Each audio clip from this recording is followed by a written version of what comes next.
봉독했던 창세기 1장 2절에서 4절 말씀을 가지고 그 2절에 나옵니다. 하나님의 영은 수면 위에 운행하시니라, 이런 제목으로 하나님의 말씀을 나누도록 하겠습니다. 생명으로 가득 찬 우리 지구는 태양계에 속한 행성으로서 정확히 하루에 24시간 이 한 바퀴 자전하면서 1년에 한 번 태양 주위를 공전하고 있습니다. 이 태양처럼 스스로 빛을 내는 별을 항성이라고 그러고, 또 그렇지 못한 별을 행성이라고 이제 하는데, 태양같이 이렇게 스스로 빛을 내는 이 항성들이 적게는 수천만 개가, 그리고 많게는 100조가 모인 이 거대한 그룹을 은하라고 그런다 그래요. 은하. 여러분, 은하수, 은하계 들어봤죠? 스스로 빛을 내는 태양 같은 그런 항성이 수천만 개, 또 많게는 100조까지 모인 그 그룹을 은하라고 그러는데요. 이 우주는 너무 이렇게 상상할 수 없을 만큼 크고 광대해 가지고 우리가 쓰는 그 단어로는, 이 단위로 가지고는 나타낼 수 없기 때문에, 지구를 착각하면요, 1초 만에 지구 7바퀴 반을 도는 빛의 속도, 이걸 광속이라 그럽니다. 이 광속으로 이 단위를 그렇게 나타내요. 우리가 속한 이 은하계 안에만 행성을 제외하고 태양처럼 스스로 빛을 내는 이 항성들이 4천억 개가 있다. 지금 우리가 속해 있는 이 은하계에만 태양같이 빛을 내는 그런 항성이 4천억 개가 있다는 거예요. 이해가 가십니까? 우리가 속해 있는 그 은하계, 여기서 저기가 지름, 그 지름이 어느 정도냐 하면은 약 빛의 속도 가더라도 100만 광년이 걸린다는 거예요. 우리가 속해 있는 은하계만 그 지름이 100만 광년이나 된답니다. 그런데 우주에 존재하는 이 다른 은하와 비교하면 우리가 속해 있는 은하계는요, 아주 작은 편에 속한다는 거예요. 지금까지 발견된 은하 중에 가장 큰 은하는 AC110이라는 은하계인데요. 무려 그 지름이 580광년이나 된다는 겁니다. 이런 거대한 은하가 수백 개가 모인 그룹을 은하단이라 그리고, 이 은하단이 수백 개가 모이는 것을 초은하단이라고 합니다. 그런데 이게 끝이 아니에요. 현재 관측 가능한 초은하단은 이 과학자들이 이제 추측하기를 1000만 개 정도가 이 우주에 존재한다고 그렇게 보고 있습니다. 더 소름 돋는 사실은 이런 무지막지한 스케일로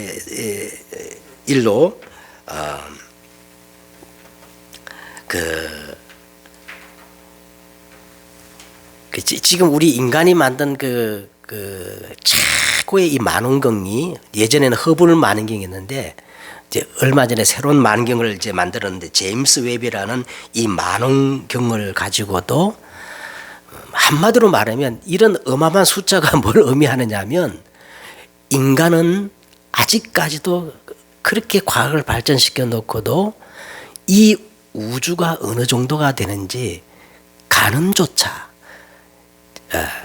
상상조차 할 수 없다는 겁니다. 오직 하나님만 아시겠죠?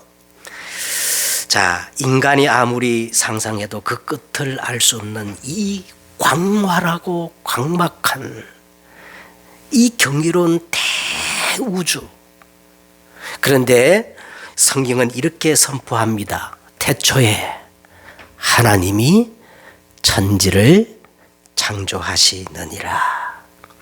그래서 성경은 한마디로 감탄사로 시작되는 거예요. 와, 영어로 amazing, wonderful, 오 하나님.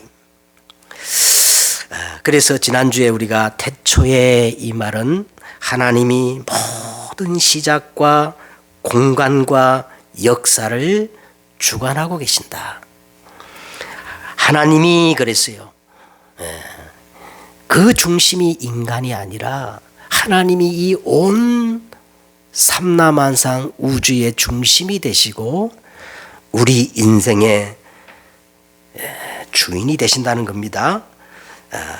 그 하나님이 천지를 창조하시느니라. 계속 현재 진행형이에요. 창조하셨느니라 아니라 하시니라 그랬거든요. 계속 현재 진행.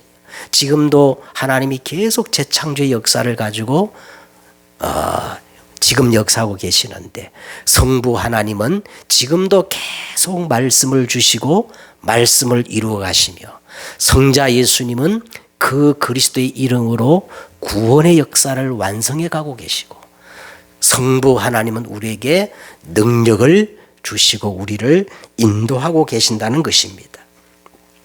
그래서 여러분, 정말 진실되고 정상적인 사람이라면 이 창조주 하나님 앞에 경탄하며 어떻게 해야 되느냐? 기절해야 돼요. 기절. 자, 우리가 아주 미처 깨달지 못하고 모르기 때문에 아주 이렇게 뭐 그런가 보다 하죠. 우리가 진짜 진실하고 정상적인 사람이라면 기절할 수밖에 없지요. 그래서 성경 이사야 보면 이사야 선지자는 이렇게 말합니다. 하로다 나여 망하게 되었도다. 나는 부정한 사람으로서 만군의 여호와이신 만왕의 왕을 내가 배웠음이로다.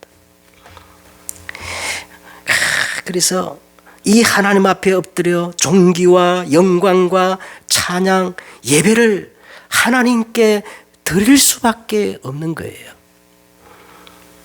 그리고 경천동지할 정말 인생의 근본적 지강 변동이 일어날 수밖에 없는 겁니다. 이것이 우리가 지난주 메시지였습니다. 자, 사람들이 오늘 창세기나 이 성경을 읽으면서 정말 진리 가운데 이르지 못하는 이유가 있습니다. 왜 그런가 하니까 성경을 볼 때 자꾸 사람들은 이 성경을 과학적 지식이나 역사적 사실이나 도덕적 교훈을 얻으려고 하기 때문에 성경이 말하는 이 진리 가운데로 들어갈 수가 없는 거예요. 자, 그러면 오늘 서론적으로 오늘 저와 여러분이 이 성경과 창세기를 대할 때 어떤 관점으로 보아야 하느냐. 이 관점, 프레임이죠. 어떤 관점으로 우리가 성경을 보아야 성경이 목적하고 있는 진리를 우리가 바로 깨달을 수 있는가 하면은, 첫째는요, 여러분, 이 성경의 원저자를 우리가 알아야 돼요. 너무 우리가 이렇게 문자적으로 봐도 문제가 생기고 기록자 중심으로 봐도 문제가 생깁니다. 그러나 중요한 게 뭐냐면 성경의 원저자의 의도를 우리가 알아야 성경을 바르게 이해할 수가 있는 거예요. 그러면 성경의 원저자가 누구냐? 모든 성경은 하나님의 뭐로 된 거예요? 감동으로 된 것으로 그랬어요. 성경의 원저자는 하나님이십니다. 창세기는 모세가 기록했지만 모세는 기록자일 뿐, 이 창세기의 원저자는 누구예요? 하나님이시에요. 하나님이시에요. 그래서 두 번째는, 그러면 이 성경의 원저자이신 하나님이 이 성경을 기록한 근본 목적이 뭘까요? 과학적 지식이나 역사적 사실이나 도덕적 교훈을 우리에게 주려 함이 아니요, 하나님이 세상을 이처럼 사랑하사 독생자를 주셨으니 이는 멸망치 않고 뭘 주리고 영생, 생명을 주어서 우리를 구원하시기 위해서 이 성경을 주신 거예요. 무슨 말 알겠죠? 하나님이 이 성경을 우리에게 주신 것은 멸망치 않고 뭐 하기 위해서? 구원을 받으라고. 그래서 이 구원의 관점으로 성경을 보아야 할 줄 믿습니다. 그러면 성경의 모든 주제와 핵심이 뭐냐? 이 구원자 되시는 예수 그리스도가 이 성경의 모든 주제예요. 예수님 자신이 이렇게 말했어. 너희가 영원한 생명을 얻는 줄 알고 이 성경을 연구하거니와 이 성경은 누구에 대해서? 나에 대해서 기록하였느니라. 영생은 곧 유일하신 하나님과 유일하신 하나님이 보내신 자 예수 그리스도를 알 때에 영원한 생명, 구원을 얻는다고 그렇게 성경은 우리에게 말씀을 해주고 있습니다. 예? 그래서 모든 성경은 누구를 설명하는 거예요? 구원자이신 예수 그리스도에 대한 설명입니다. 그리고 마지막 성경은요, 살리는 것은 영이니 육은 무익하니라. 다시 말하면 성경은 영적인 책이에요. 영적 사실에 대한 책이 성경입니다.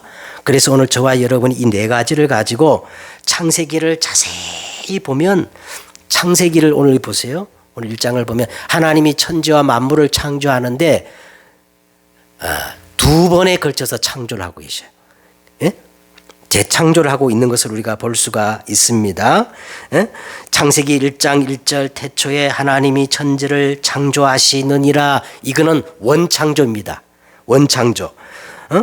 이 원창조, 태초로부터 계셨던 이 생명을 가지고 이제 이 생명을 온 땅에 불어넣기 위해서 재창조하시는 내용이 오늘 저와 여러분이 읽었던 오늘 본문입니다. 자, 이런 관점으로 오늘 본문을 보십시다. 자, 본문을 이제 먼저 1절부터 한번 다시 보겠습니다. 이런 관점으로. 자, 태초에 그랬어요. 창세기 1장 1절에 태초에. 자, 태초란 말은 히브리 말로 베레스트. 이 말의 뜻이 뭐냐면 첫 것, 첫 번째, 첫 열매란 뜻이 있어요. 베레스트란 말은 처음부터 첫 열매. 자, 다시 말하면 오늘 이 태초란 말은요, 태초로부터 계신 생명을 말씀하고 있는 겁니다. 자, 이 내용이 어디에 나오느냐 하면 똑같은 내용을 기록한 요한복음 1장 2절에 이렇게 나옵니다. 그가 태초에, 그가 누구지요? 예수 그리스도. 예수 그리스도가 태초에 하나님과 함께 계셨고 만물이 그로 말미암아 지은 바 되었으니 지은 것이 하나도 예수 그리스도 없이는 된 것이 없느니라. 성경 그렇게 말씀하고 있어요. 여기서 그 안에 생명이 있었으니 이 생명이 사람들의 빛이라. 태초에 베레스트. 예수님은 태초로부터 계신 뭐라는 거예요? 생명이라는 거예요. 그리고 예수님은 어떤 분이냐? 고린도전서 15장 20절에 보니까 그러나 이제 그리스도께서 죽은 자 가운데서 다시 살아나사 잠자는 자들의 첫 열매가 되셨나? 레스트. 첫 열매. 예수님은 재창조의 첫 열매가 되셨다는 거예요. 그 다음에 자, 이건 한번 찾아봐야 되겠어요. 왜 중요하기 때문에. 우리가 골로새서를 읽었잖아요. 골로새서 1장 16절을 한번 보십시다. 15절부터 제가 읽겠습니다. 15절. 그는 보이지 아니하는, 그는 누구야? 그가 누구죠? 예수님입니다. 자, 골로새서 1장 15절. 자, 그는 예수님은 어떤 분이에요? 보이지 아니하는 하나님의 형상이시요 모든 피조물보다 먼저 나신 이시니. 자, 만물이 그에게서, 이 말은 누구예요? 만물이 예수 그리스도로 말미암아 창조되되 하늘과 땅에서 보이는 것들과 보이지 않는 것들과 혹은 왕권들이나 주권들이나 통치자들이나 권세들이나 만물이 다 누구로 말미암아? 예수님으로 말미암아 않고 예수님에 의하여 창조되었고 또한 그가 만물보다 먼저 계시고 만물이 그 안에 함께 서느니라. 자, 18절이 중요해요. 그는 몸인 교회의 뭐예요? 머리시다. 이게 베레스트야. 베레스트. 그가 근본이시요. 이것도 베레스트. 죽은 자들 가운데서 먼저 나신 이것도 베레스트. 이는 친히 만물의 뭐가 으뜸이 돼. 이게 베레스트거든요. 베레스트. 그래서 성경의 모든 용례를 우리가 종합하여 볼 때 이 베레스트는 전부 누구와 연관이 있는가 하면 누구와 연관이 있어요? 예수 그리스도와 연관이 있다는 거예요. 이 사실을 이사야 선지자가 기가 막히게 기록했는데, 자, 이것도 한번 찾아보시고, 이것도 중요하기 때문에 이사야 선지자 이사야 48장 10절입니다. 이사야 48장 10절에 이사야가 이걸 기가 막히게 기록됐어요. 자, 봉독하겠습니다. 내가 시초로부터, 시초가 어디지요? 태초에.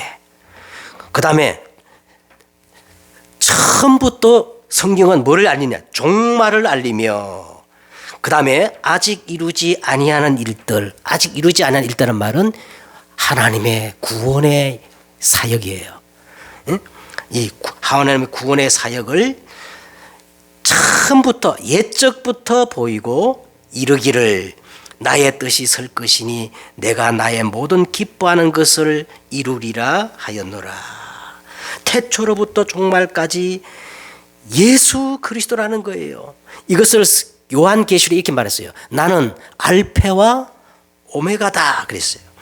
역사는 예수 그리스도부터 시작하여서 아직 이루지 아니한 이 구원의 역사를 그리스도께서 십자가를 통해서 다 완성하시고 예수 그리스도의 재림으로 모든 역사는 끝이 난다는 겁니다. 그런데 이 사실을 성경은 처음부터 이 그림을 이 속에 집어넣어 놓으셨다는 겁니다. 놀랍지요? 응? 자, 그 다음에 오늘 2절을 보세요. 이렇게 해놓고 2절이 뭐라 그랬어요? 땅이 그랬어요. 땅이. 자, 아직 태초로부터 있었던 이 생명이 임하지 않는 상태가 바로 땅이에요. 응? 태초로부터 계신 생명, 베레스트가 있었는데 이 태초로부터 아직 그 생명이 땅에 아직 임하지 않은 상태가 이 상태입니다. 그래서 성경에서 땅이라 할 때는 무언가를 상징하고 있어요. 예수님께서도 씨 뿌리는 비유를 통해서 이 땅을 뭐라 그랬어요? 사람의 뭐라 그랬죠? 마음이라고 그렇게 얘기했잖아요. 그렇죠? 전체 성경에서 사람의 존재를 땅만큼 잘 설명하는 것이 없어요. 자, 먼저 하나님이 우리 인간을 창조할 때 인간을 원재료가 뭐였어요? 네, 창세기 2장 7절에 여호와 하나님이 땅의 흙으로 사람을 지으시고 타락한 아담에게 하나님께서 이렇게 말했습니다. 너는 흙이니 어디로 돌아가라? 흙으로 땅으로 돌아가라. 그렇게. 그래서 사실 이 아담 이 사람이란 뜻이 흙이라는 뜻입니다. 응? 자, 그러면 오늘 이 땅이란 것은 이 창세기 1장 2절에 나오는 이 땅은 하나님 없는 이 세상, 하나님이 없는 인간, 이걸 뭐라 그러냐? 땅이라고 이렇게 말씀을 하고 있는 거예요. 응? 자, 그러면 이 영적으로 하나님이 없는 인생을 가리키는 것인데 이 땅의 모습을 성경 기자는 세 가지로 묘사하고 있습니다. 첫째는 이 땅이 어떻다는 거예요? 혼돈.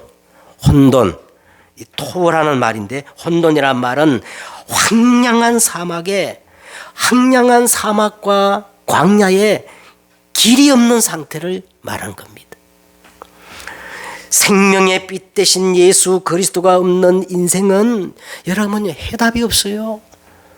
그리스도가 없는 인생은 길이 없어요. 확실합니다. 진리입니다. 고작 한다는 소리가 내 자신이 길이요 답이라는 거예요. 에? 혼돈입니다. 그래서 이 땅은 끝없는 혼돈이에요. 혼돈. 그 다음에 두 번째 땅의 모습을 뭐라고 얘기했습니까? 공허, 보호, 공허라 그랬는데 이 공허란 텅 비어있는 상태. 가치 있다고 판단할 만한 것이 하나도 없는 상태. 뭔가를 채워도 채울 수 없는 그 빈 상태를 공허라고 그래요. 여러분, 예수 그리스도가 없는 인생은 아무리 채워도 채울 수 없어요. 공허입니다. 공술의 공수거예요. 그 다음에 뭐라고 그랬어요? 흑암이 어디 위에 있어요? 흑암이 깊음 위에 있고, 이 말은 뭡니까? 이 흑암은 물리적인 밝음의 반대의 개념이 아니라 근본적으로 끝이 없어 보이지 않는 영적인 암흑 상태를 말할 때 흑암이라 그래요. 흑암. 예?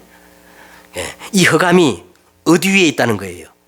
이 흑암이 혼돈, 공허의 그 깊음 위에 있다는 겁니다. 여러분, 그리스도가 없는 인생은 혼돈, 공허할 뿐만 아니고, 예? 그 운명이 마귀에게 장악되어 가지고요 절대로 빠져나올 수 없어요.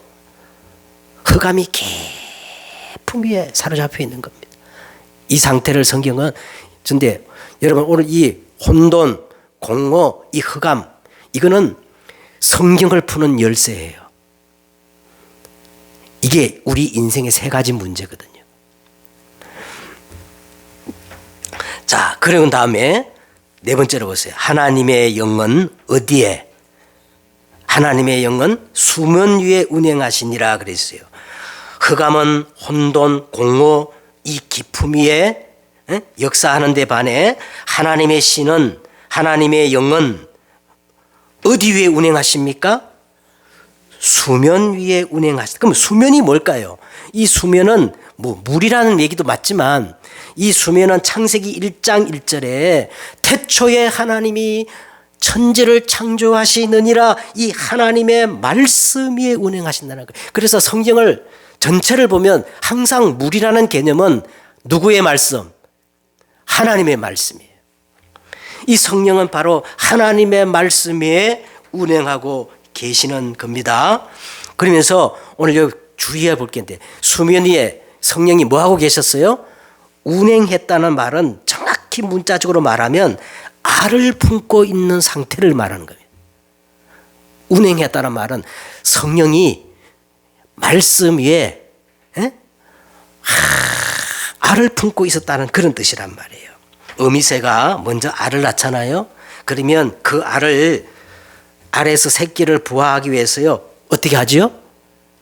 그 알을 깊은 관심과 사랑을 가지고 따뜻하게 품고 있는 상태를, 알을 품고 있는 상태인데, 오늘 바로 성령이 혼돈, 공허, 이 흑암 가득한 세상에서 하나님의 말씀을 품고 있었다는 거예요.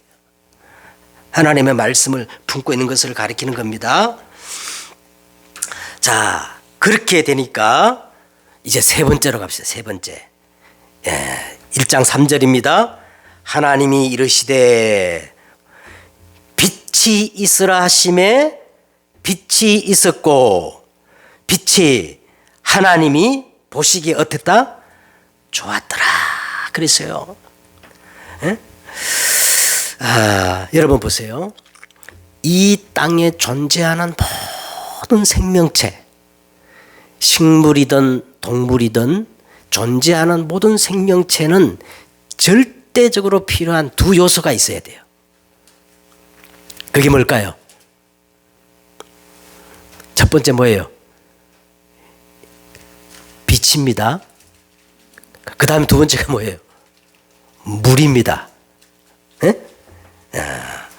자, 다시 말하면 이 성령이 태초로부터 시작된 이 생명의 빛을, 그리고 이 말씀을 가지고 수면 위에, 물 위에 이렇게 품고 있었다는 겁니다.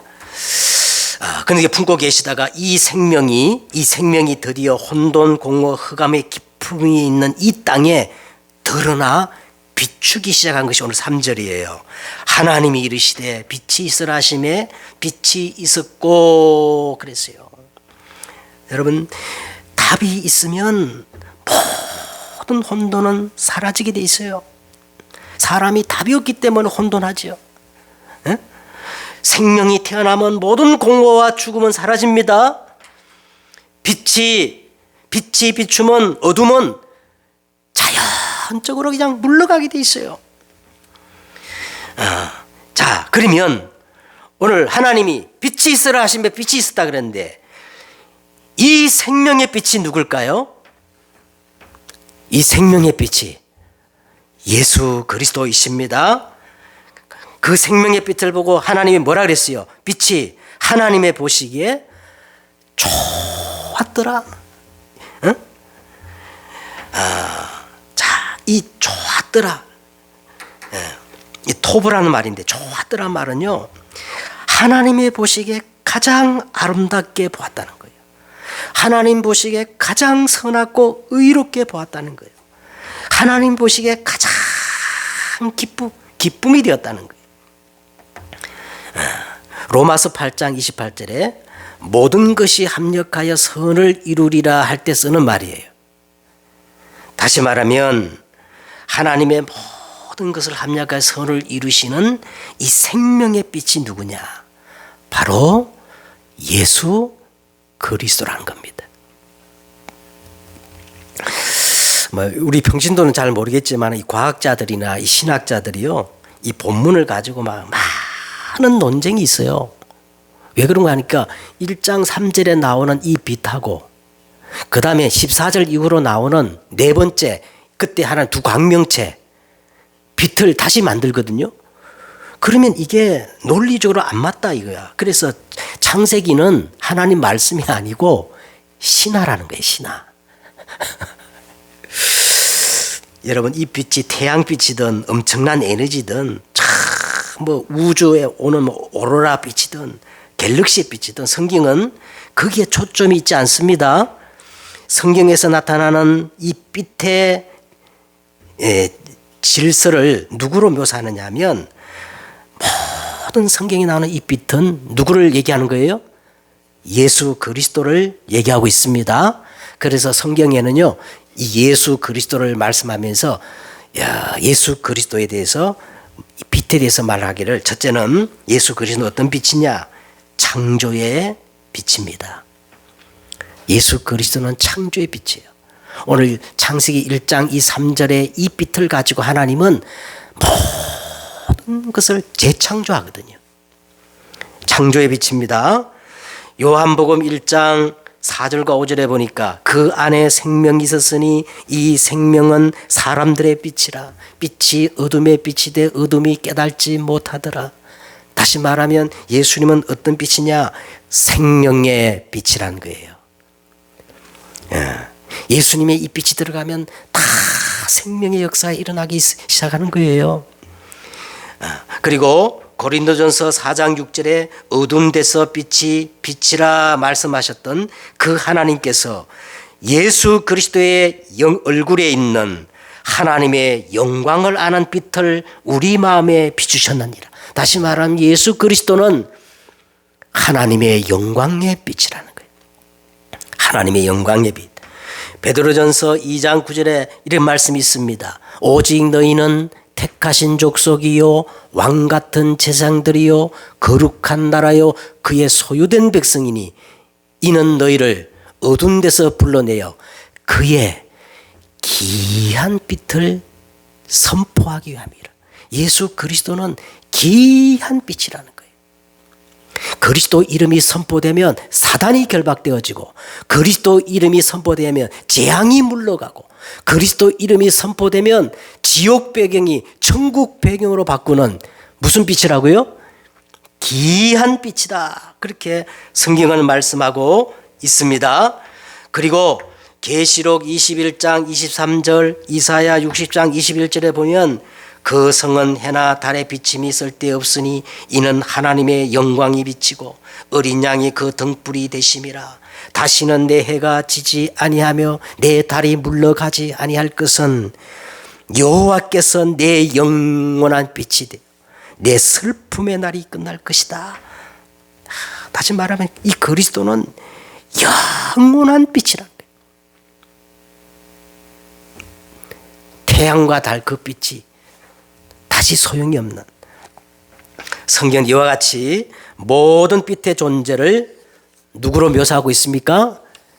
예수 그리스도로 묘사하고 있습니다. 자, 이제 우리 결론을 맺겠습니다. 오늘 여러분 가운데 빛이 있어라 하심의 빛이 있었고, 빛이 하나님이 보시기에 좋았더라. 여러분 어떤 문제가 있든 간에, 어떤 상황 속에 오늘 빛이 있어라 하심에 빛이 있고 하나님 보시기에 좋았다, 그러면 끝나는 거 아니겠어요? 안 그래요? 자, 오늘 메시지의 핵심은 이런 응답을 우리가 받기 위해서는 먼저 전제되어야 할 것이 있어. 그 전제되는 것이 뭐냐? 하나님의 영은 수면 위에 운행케 하셔야 된다는 거야. 그렇죠? 자, 이게 결론입니다. 여러분 오늘 메시지를 그렇게 딱 정리 잡아야 돼요. 야, 오늘 예수 그리스도의 이 생명의 빛, 창조의 빛이 내게 임하면 다 끝나는데, 그러면 이 빛이 내게 회복되기 위해서는 무엇이 필요한가? 하나님의 영이 어디 위에? 수면 위에 운행케 하면 되는 거예요. 그러면 어떻게 하면 되느냐? 가장 첫째로 여러분 태초로부터 계신 생명이 먼저 필요합니다. 이게 복음이에요. 이 복음이 누구죠? 예수 그리스도. 이거 아니면 성령이 수면 위에서 응답을 품을 수가 없어. 운행이라 말 품다 그랬죠. 두 번째는 뭐 해야 되느냐? 하나님의 영을 우리가 사모해야 됩니다. 왜? 하나님이 끊임없이 우리에게 약속하셨어요. 무엇을 약속하셨어요? 성령을 주시기로 성경은 약속하셨습니다. 그래서 이 성령을 우리가 사모해야 돼. 사모해야 돼. 이 창세기 2장 7절에 보니까 하나님이 흙으로 사람을 지으시고 그 코에 생기를 어떻게 해요? 불어넣으시 사람이 생명이 됐다 그랬는데, 바로 이 성령이 뭐를 의미하느냐 하면요, 르하흐, 숨, 바람, 생기를 얘기하는 겁니다. 고린도전서 2장 13절에 보니까 이 성령을 마시라는 거예요. 참 표현이 묘하지요? 성령을 어떻게 하라고요? 마시라는 거예요. 예수님께서요, 요한복음 20장 20절에 보니까 부활하셔가지고 제자를 딱 만나자마자 뭐랬냐? 숨을 내쉬며, 뭘 내쉬며? 숨을 이렇게 내쉬면서 성령을 받으라 약속하신 거예요. 그래서 여러분, 우리가, 저는 오늘 이 설교하기 전에 계속 숨을 들어 마시면서 주의 성령이여 말씀 위에 운행해 주옵소서. 제가 그렇게 기도했다니까요. 너는 마음을 다하여 너는 마음을 다하여 여호와를 신뢰하고 내 명철을 의지하지 말라. 너는 범사의 성령을 인정하라. 그리하면 그 성령께서 내 길을 어떻게 해요? 지도하시리라. 아멘. 여러분 이렇게 성령을 사모해야 됩니다. 자, 그 다음에 또 보세요. 그 다음에 이 성령이 어디 위에 수면 위란 말은 뭐라 그랬죠? 말씀입니다. 여러분 이 강단 말씀을 그냥 흘러 들으면 안 돼요. 이 성경에 보니까 이 말씀이 곧 하나님이라 그랬거든요. 아멘. 이 강단 말씀이 막 내 삶에 스며들게 해야 돼. 그리고 성경에 보니까 이 강단 말씀이 에스겔 47장에 나와요. 이 강단 말씀, 성전 문지방에서 흘러나온 이 강단 말씀이 내 현장에 막 흘러가게 만들어라는 거예요. 그러면 다 살아난다는 거예요. 그래서 제가 매일 그러지 않습니까? 꼭 하루에 한 번 뭘 들어라? 강단 말씀을 들어라. 이번 주간에 하나님께서 내게 약속으로 주신 언약의 말씀이다. 그래야 누가 역사한다는 거예요? 이 수면 위에 성령이 이때부터 운행하시는 겁니다. 자, 운행했다는 말은 뭐냐? 이것도 참 중요한. 아까 운행이란 말이 뭐라 그랬어요? 새가 뭘 품는 거예요? 알을 품는데 새가 그냥 알을 품는 게 아니에요. 여러분 동물의 왕국 한번 보세요. 새들이 알을 품을 때는 먹지도 않아요. 그게 모든 정성을 다 품어요. 그래서 성령의 첫 번째 열매가 뭐냐?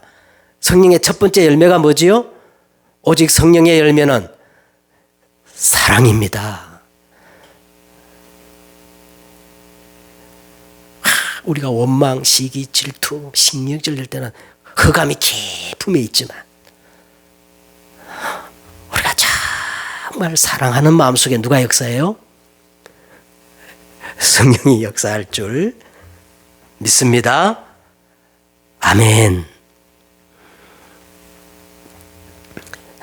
여러분 복음을 저는 오늘 창세기를 보면요, 막 상상을 할 수 없어요. 여러분 복음은 우리의 상상을 초월합니다.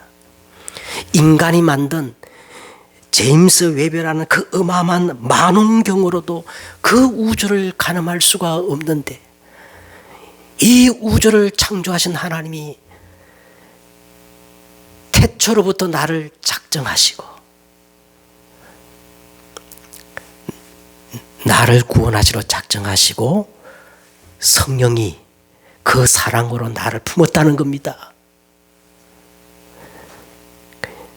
내가 지어낸 얘기가 아니에요.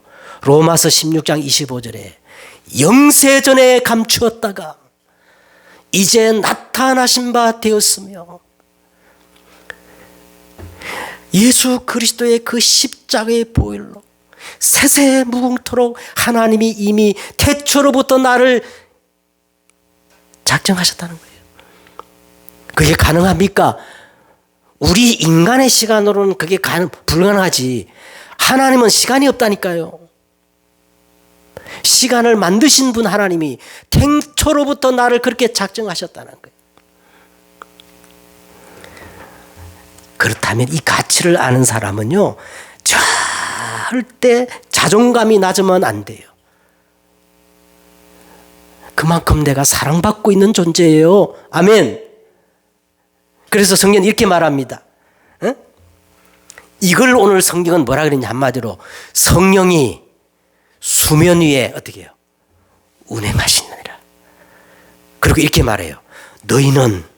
너희가 하나님의 성전인 것과 하나님의 성령이 너희 안에 계신 줄을 너희가 알지 못하느냐.